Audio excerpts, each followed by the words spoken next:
Hi, everyone. Thank you so much for joining us for this author roundtable talk with some of my veterans and some of my new authors at Pandamonium Publishing House.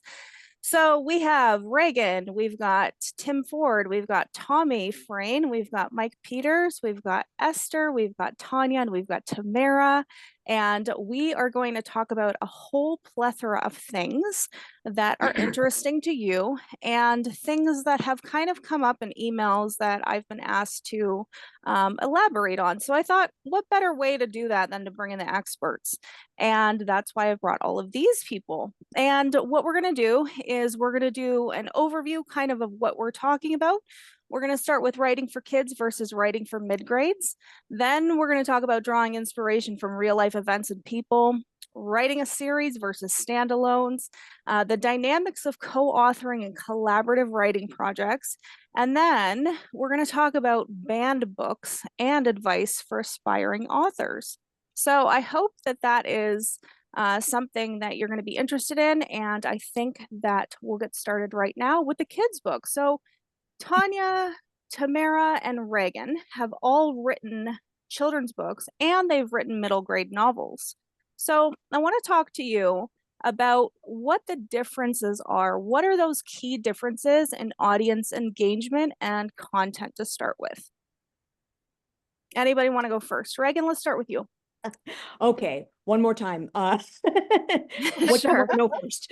Yeah, the difference between writing for kids' books and writing for middle grade novels and audience engagement Mhm. and how you kind of capture them and the content differences.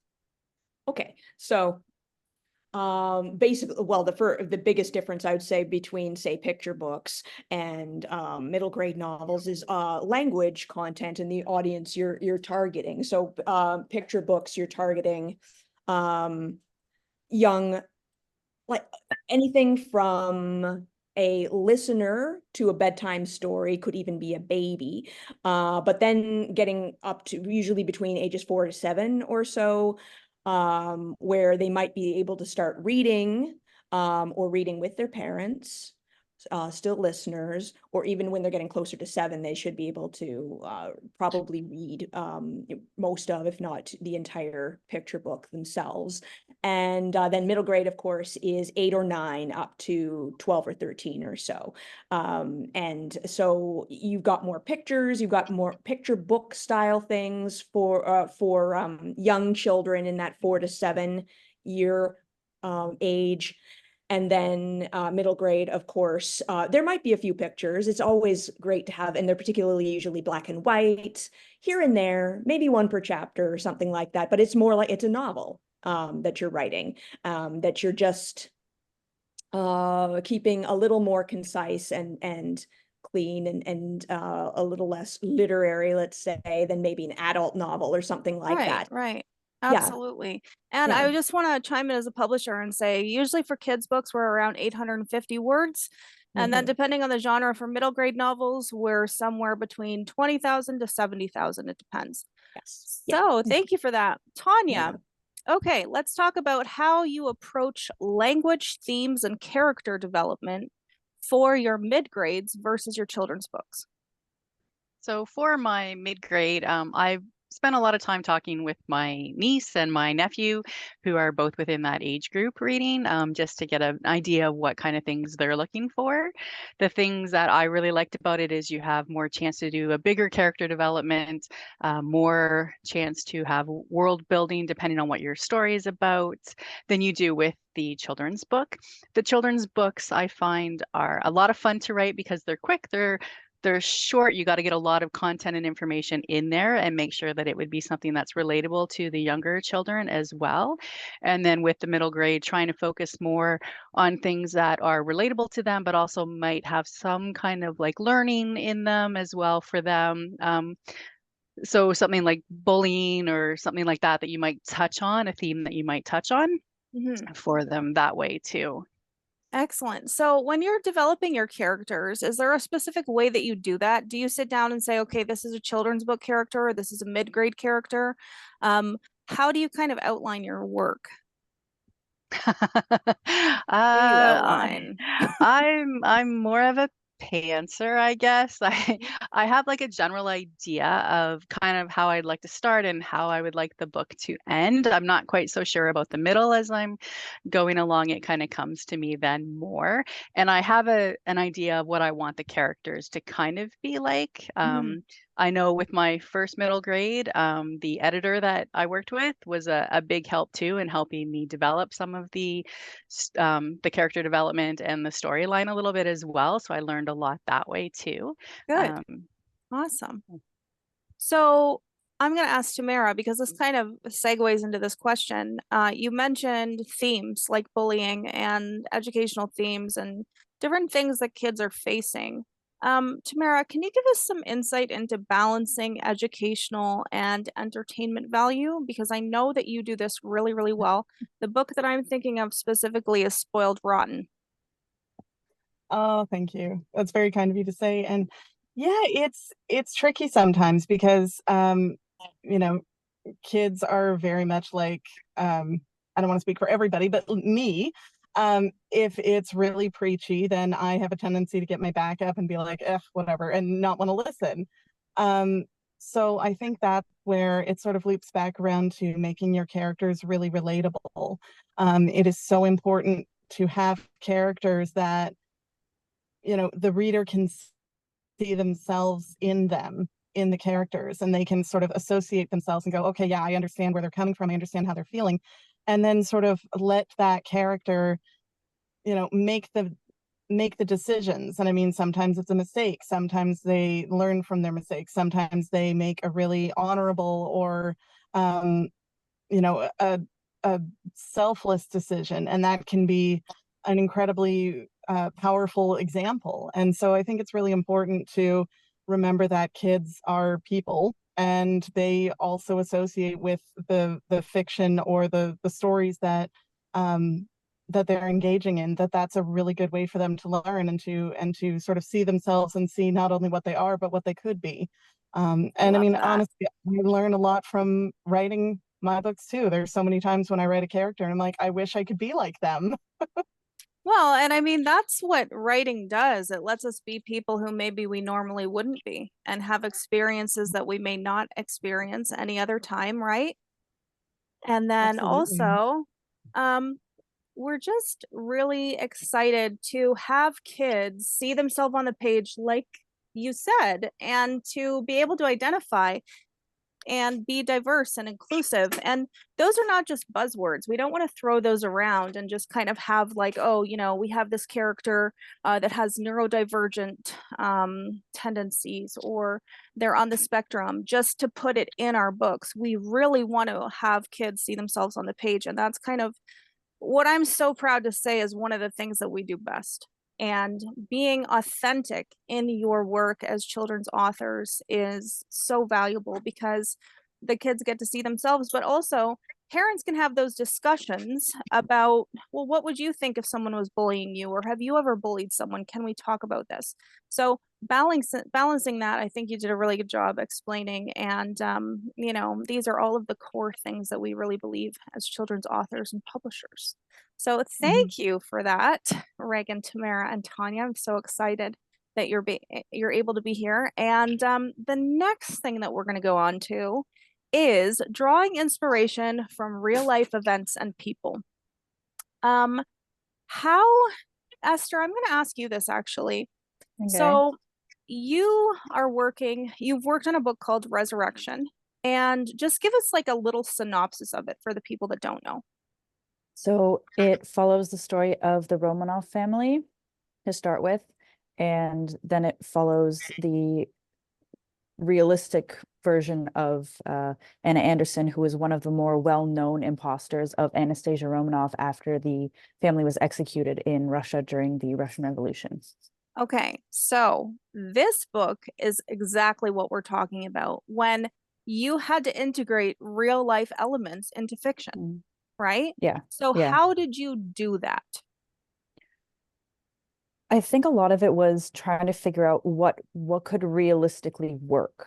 Like, historically speaking, all the Romanovs died in that basement. That's the fact. We have the bones. The DNA analysis says they died. But we also have these interesting stories about people trying to pretend to be the Romanovs. So my goal was to try and blend fact and fiction in a way that would feel the most realistic. Okay. Yeah, that is excellent. And you did a beautiful job. You did Thank you. such a great job. Wait for that book to come out in October. Her launch is on October the 2nd. Tim, I'm going to ask you. Yes. You are able to really balance factual accuracy and creative storytelling in your Mitch Strongbow series. You know, you have this character who is half German, half Sioux, right? And he married a woman who was Jewish, and you had to really have the backgrounds and knowledge of some of these practices. And how did you balance that factual accuracy with your storytelling? Spoiler alert, he didn't marry Natasha. Well, sorry, everybody. He didn't, but they were together. Yes. Yes. Spoiler alert, they have a kid. Yeah. Yeah. So how did you balance all that? Because you had to do a lot of research, and also you wrote in a different time period. Yeah, so I wrote the first 2 books take place in the 60s. Research is absolutely huge. You never want the reader to go, you know what, like, no, this is completely wrong, because then they'll lose confidence in you as a writer. So I spend as much time doing research, if not more, than I actually do writing. I love that. I think that's so awesome that you are so credible with your readers. And that's why you have such an amazing fan base too, of people who constantly want to be able to get your books and are emailing me and saying, hurry up, lady. Like, where the heck is Tim's next book? Thank you. So, but yeah, I think that that is such a huge thing. And okay, so with that being said, with that specific historical or real life inspiration, where are some of my authors at in terms of finding that inspiration in real life? For example, Tanya, I know that you use your pets in your stories. So tell us a little bit about that. Tamara, Yes, I'm I going to get do. to you in a sec. I do love to include my pets in some of the stories. I think pretty much all of my stories have some kind of animal, whether it's a dog or a cat, in them. And my first book was based around my adopted dog, whose name was Rescue. And she was a dog that we got from a shelter that was from the US. And it was unfortunately a kill shelter. And she was pulled out of it when she was put on the euthanasia list and brought to Canada at 10 months old. And that's when we were lucky enough to adopt her. And that really got me thinking. Actually, I was watching a Christmas movie in the middle of the summer, and that got me thinking about, hey, I wonder if I could spin that somehow to turn her journey into a book with a Christmas theme kind of underlying it. And that's where the 12 Days of Rescue came from, where you could sing it along to the 12 Days of Christmas kind of thing. And then I think for kids as well, pets are always something that offers security to them, something that they can talk to and share things with. Even sometimes with adults, your dog is always a great listener. Your cat, maybe not so much because they have their own attitude and their own timelines, but your dog's always there for you to listen to you. So, Well, Luna's a cat then, let me tell you. Okay, Tamara, you have nieces and nephews, and I know that they have inspired your work. How have they done that? Yeah, I mean, sometimes it's literally just having a conversation with the kiddos, and they'll say something, and sometimes it just sort of it sparks something, and you get this idea and you sort of let it roll around in your head for a few days or weeks or months, and then suddenly you go, okay, this is going to be a story now. And it's really cool how sometimes just one conversation or one phrase or just even being around my nieces and nephews and friends and just different people in my life, they really do have such a huge impact on my writing. And they really do just sort of, it's a great way to honor the different people in my life, because it's a great way to sort of highlight the things that I've learned from them and the things that they've inspired me with. And so I love being able to do that with my writing. That is such a legacy. That's why we do what we do, right? For sure. Mhm. Mike, you have written Noir City. That is an upcoming novel in 2025. And I kind of want to, not necessarily the people or real life events that have inspired you, but a genre of film. Can you tell us about that? The genre of film that's inspired, like film noir and all that. Yeah, yeah. I've just always been fascinated with crime stories and gritty kind of movies and stories. The Parker series by Richard Stark, just stuff like that's really just that nitty gritty. Those characters that I would never be in real life, those down and dirty characters, but I love those worlds. I don't know, Yeah. there's something that intrigues me about them, and I've never experienced it in real life, but I've always wanted to explore it through my writing. So I've really studied film, really studied those books, and it's just like certain characters and certain actors that really personify those genres. So yeah, it's just something about that. It's my favorite genre in film and books. So Awesome. Well, I I don't know if mean, I that's really huge. Yeah, that's a huge inspiration then, like what we watch, what we read, what we listen to, right? All of those things. well, and the Yeah. oh No, go ahead. no, go ahead.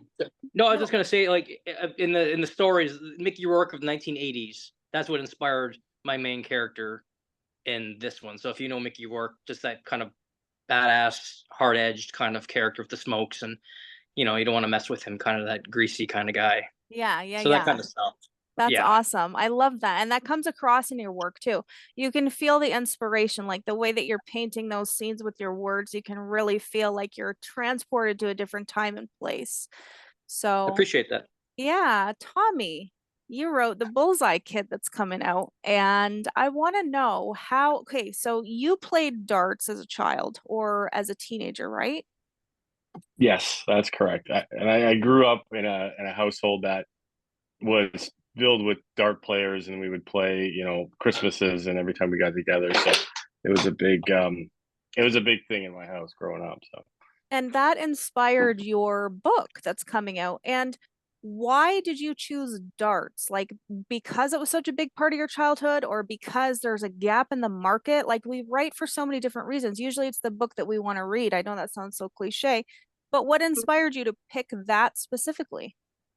So like, exactly what you said right there. The book that I wanted to read. There was The Hustler by Walter Tevis. There was books about poker. There's books about kind of those recreational sports, but there was never a book about a dart player in terms of a dart player that kind of gets stuck and has a tournament to go to, and I'd like a book that I wanted to read. So I thought, what an interesting kind of concept of a dart player getting involved in the same situations that maybe a poker player or a pool hustler would. So and definitely drawing from obviously my childhood and stuff like that. They say if you would have asked me a few years ago, what do you want to write about? I would have said, well, definitely not write what but in the end, write what is actually the most beneficial, because it gets you out of writer's block. It gets you out. It gets you putting words on the page. So that is definitely a write what kind of situation. And I had a blast writing it. So Yeah, you can nothing's ever tell. come off the page quite like that when I've written it. So It's such a fun book in terms of like you don't know where it's going, and I love that about it.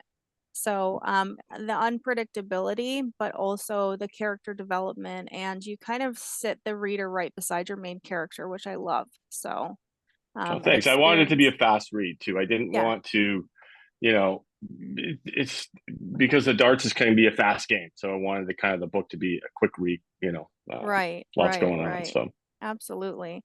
Reagan, I got about 30 seconds to ask you before we move on to the next thing. So you have the Peter Littlewing series, and this is something that is huge. So just tell everybody kind of what's happening and who you're working with, and how these real life places are now selling your book that's fictional, but based on the animals that live in New Zealand. Yes. Well, so because it's set in New Zealand with New Zealand endemic animal characters. We got together with Kiwi Park, which is actually a location in the book too, as they are traveling around on their adventure, which I won't give away at the moment. But it's a kiwi, a tuatara, a kea, and a little blue penguin. And yeah, so some of those animals are at Kiwi Park, and they have they're doing a great deal of work towards conservation efforts in New Zealand, and I wanted to be a part of that. So $1 from every sale goes to Kiwi Park from the Peter Littlewing book 1.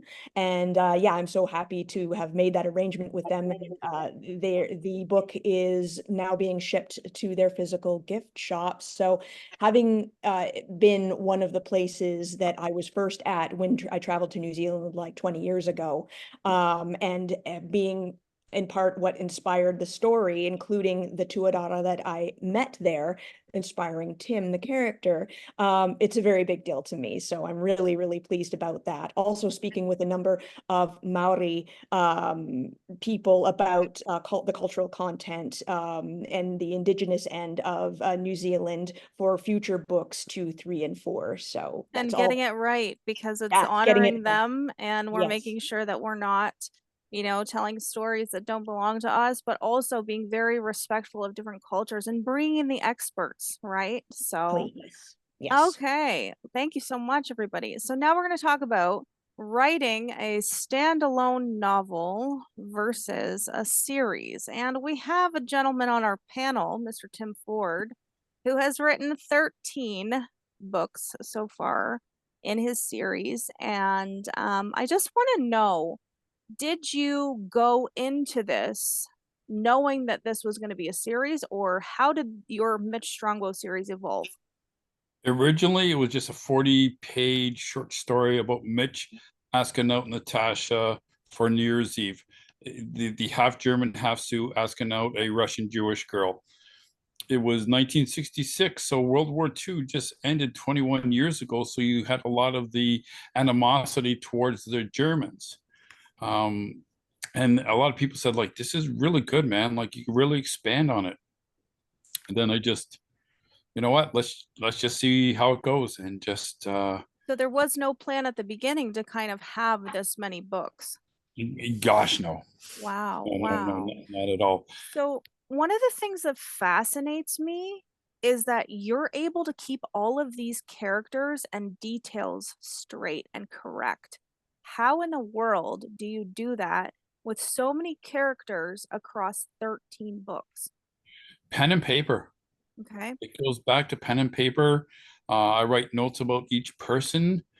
I try not to, if I bring a character into it, there's a reason why they're in it. They're not in it just for the sake of just being there. So I find that, yeah, and then I try to build on them. And I really love character development. I love doing that as much as anything in the series. And why is that? It's a challenge. It's truly challenge. You're building something. You're actually creating something with your brain. Yeah, absolutely. And you're bringing the characters to life, jumping off the page, and they're not one-dimensional. They've got all these backstories. They've got all these problems. They have all these challenges that they're dealing with. So I think it's really something to be said to write a series and to be able to keep that continuity and, you know, be able to keep your reader interested in your series, which you've done masterfully. Thank you. So yeah, absolutely. So did you have a difference in planning and approach for when it came to starting with the first book, and then did your outlining get easier as you went through the series, or how did this come about in terms of being able to plan for this series now that you know that you're writing a bunch of books? I really learned a lot along the way. Book number 1 doesn't really have any cliffhangers. And from book 1 on, now there's all kinds of cliffhangers. I learned how to incorporate them properly. Because that's huge. I've had so many people say to me, like you pissed me off. I need to know what happens to this. Like, when's the next book coming out, right? So Yeah, they email me, I know. yes. Yes. So you know what? I think it's really important to kind of let our readers and people who are going to be seeing this know what the benefits are to writing a series. If anybody wants to chime in, please just go ahead. The benefits to writing a series versus a standalone. I know what I can tell you from a publisher's perspective, but I want to hear it from you. Anyone? Obviously, like Tim was saying, having a cliffhanger or a hook is just a natural way to create an audience for your next book.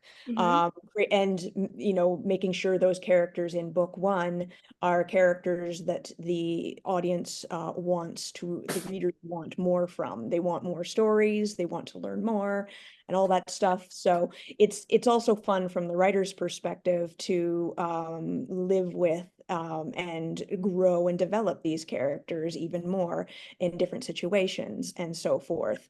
And telling different stories about each character from different angles and fleshing out other characters perhaps that were simply side characters in one book, they might be brought to the forefront in another book. So there's a number of opportunities when you do more than one book, and whether it's satisfying certain writer itches, or whether it's whether it's from a promotional and marketing standpoint. Definitely. Tim, what do you have to say about that? Absolutely. It's almost like a full circle with a character, like exactly what Reagan said. There was a character introduced in book 2 who has a huge part in book 14. They come back into book 14, and I thought, this is freaking cool. The way everything came together, it gave me like the hair on my, not my head, but on my phone. The hair on your face. Stood right up. Yes. Stood right up. So I really enjoy that. But I also try to make sure that no character is safe in the series. Yes. And I have one person, I won't say who the character is, that died. They wouldn't talk to me for 2 weeks because I killed off this character because they love this character. But it's everything, no character is bigger than the series. Right. I love that. And you know what is so funny that I think when I'm reading your manuscripts, I'm like, finally, he killed that person. So I know one person that you hated, and you're glad she's dead. Yes. Definitely. Glad she's dead. Yes. So that being said, hopefully this doesn't get banned from all of our social media because we use that word. But we will see. So we're going to talk about, okay, not only do we have series, but what about writing more than one book? Mike, do you have any plans to write any additional books? Yeah, this is a trilogy I'm writing right now. I kind of just, it's working out naturally to be a trilogy, but I'm changing the genre as it goes, so it's going to become more Western second half of the second book, and that's going to be more Western in the third book. But going back to what you guys were talking about, I think there's more character, you can build on character more as the books go on. That's the good thing about continuation of a series or something like that. And I agree with Tim, because I remember reading something about Stephen King saying that any character can die. Like, it's not up to him, it's up to the character and their actions and everything. They could die. So I have no idea who's going to die and whatever. It has to feel natural.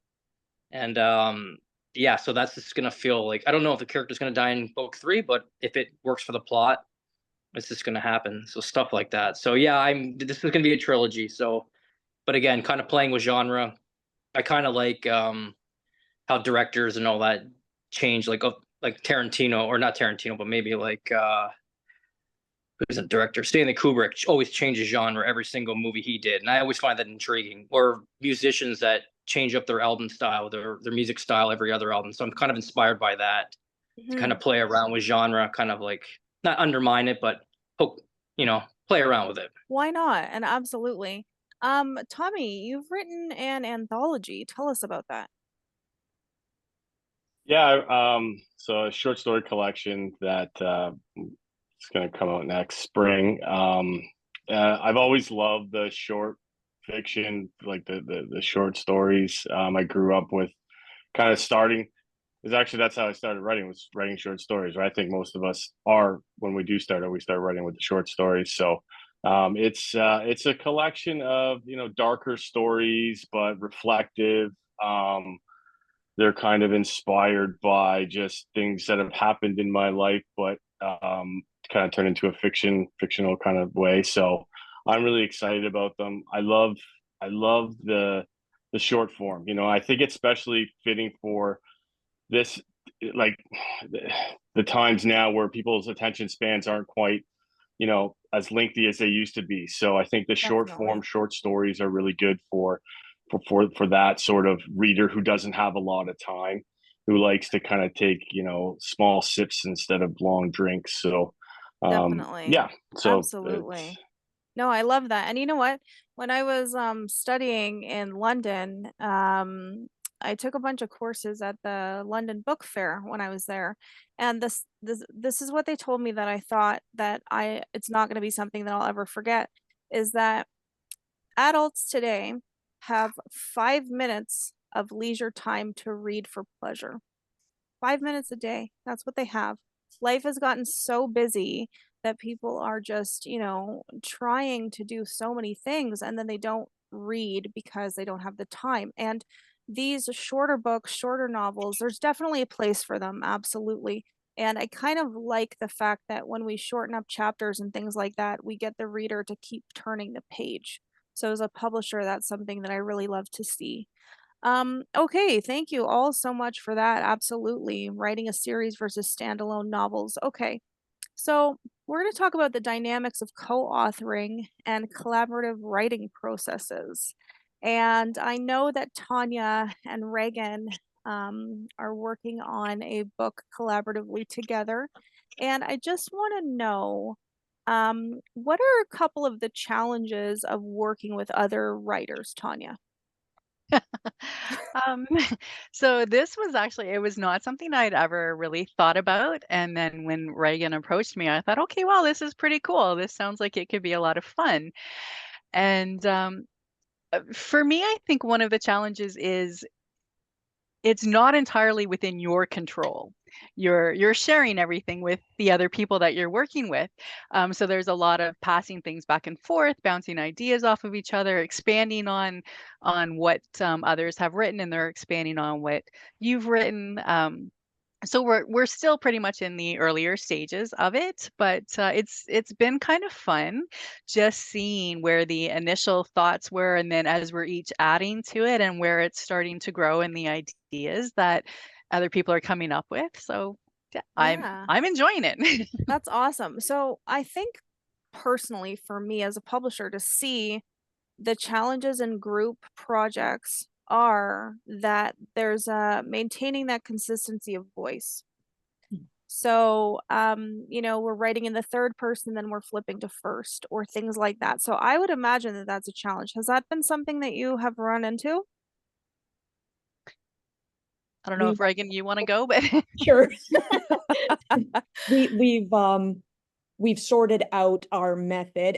We have decided on third person, for example, Good. third person past tense, and we're sticking with that. But we're treating each chapter as a different character's POV, and each one of us, there's three of us, is responsible for a different character. So naturally, that character is going to have a slightly different voice, which will help account for some of that as the perspective changes every chapter, but it's still the same story. And Right. of course, we are collaboratively working back together, passing the outline back and forth to each other in a circle, over and over again, until we know pretty much as we need to go forward in writing our chapters, once we get to that stage. So right now we are working on the outline and getting that completely fleshed out. I think it's actually pretty close. Good. And yeah, and then we each get to handle a chapter one at a time after we see what the previous chapter is, and moving forward. So that being said, what are some of your successful collaboration strategies? Like, how do you critique each other's work? How do you decide who does what? Can you explain that? Well, it has a lot to do with the character we each created and pitched to each other, to see and to work out what conflicts they would have and what brings each of them together and what sort of development needs to happen, what sort of arc needs to happen from them for them to get not just from point A to point B in the story, but with each other. Mhm. Because there are definite strong personality conflicts between each of the characters, and they need to come together in order to get themselves out of the situation they've sort of gotten themselves into, the situation they are stuck in together. So they need to work together, and they wouldn't naturally do so except that they were somewhat forced together in this way. So By their evil publisher. yeah. um, Tanya, tell us about how do you maintain the same vision throughout the book if you have 3 different people working on it? So are you critiquing each other's work? Are you giving each other feedback? Are you reading aloud? Like, how is that working in a collaborative group effort for a novel? So right now, with the outline that we've been working on, I think it originally started with Reagan, who fleshed out some of the ideas for the chapters and how we would be moving forward. And then, and Reagan actually might have worked with Gloria a little bit on that as well. And then it got sent over to me. So then reading through what they had started with, and after Reagan and I had met as well on Zoom. So after our meeting, I had an idea kind of as well. So when I got the copy of the outline, then I was able to read what they had, contribute things from my character, and how my character could interact with their characters, and then look at what they had in the outlines and add some of my ideas to it as well. And then from there, it went to Gloria, who did kind of the same thing.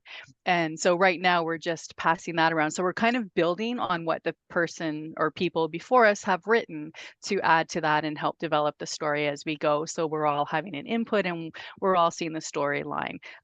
And Gloria had a great idea with the last pass she did. That was something that I never thought of. So it's really interesting, I think, to see it that way too, in that kind of a collaboration. And it's kind of like when you have other people reading your work, I think as authors, chime in here if you agree, we get stuck in our own heads. We feel like we're telling the story to our reader in the best way, and we can't believe that we missed that, you know, until somebody else brings it out and says, hey, wait a second, what happened with this? Or this loose end isn't tied up. So I think that that's a huge part of working collaboratively, not only with your editor, but also with each other, and having that trust among your group to be able to say and be completely vulnerable. This is what I'm writing. This is what I want your feedback on. Like, tell me where I'm weak, right? But also point out, you know, the things that you did like. But I feel like it makes us stronger writers working collaboratively, but also difference of perspective. And maybe you wouldn't write in such a way if you hadn't experienced Gloria's work or Reagan's work or Tim's work or Tommy's work, or whoever's work, right? So I think that that is such a valuable tool to be able to use each other to get to a common goal, which is finishing your book and fleshing out your characters and, you know, having something new for our readers. So I'm glad that it's going well, and I'm glad that it's working the way that it should. So, all right. So the next thing we're going to talk about is advice for aspiring authors. Now, my veterans, okay, you guys have been in this game for a long time. Tim's up to 13 books. Reagan, Tanya, you guys have a bunch of books too. So I am going to ask our new teammates what advice that they have for aspiring authors.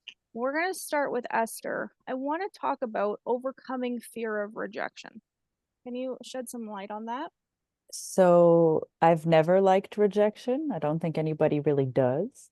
The one thing, like I've gotten a lot of rejection emails from Zines and online magazines and other publishing companies where it's like, this is great, it's just not for us.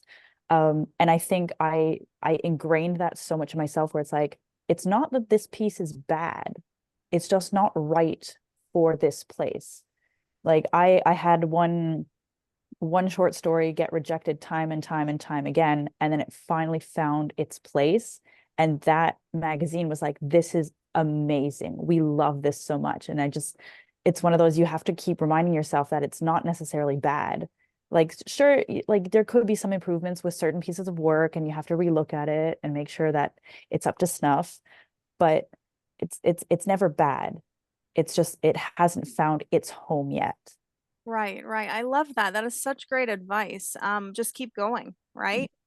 When I started as an author, I had enough rejection slips to wallpaper the side of my house. So you just keep going, right? And you just keep submitting and you just keep trying. And so your piece of advice to them would be just hang in there. Your work matters and it belongs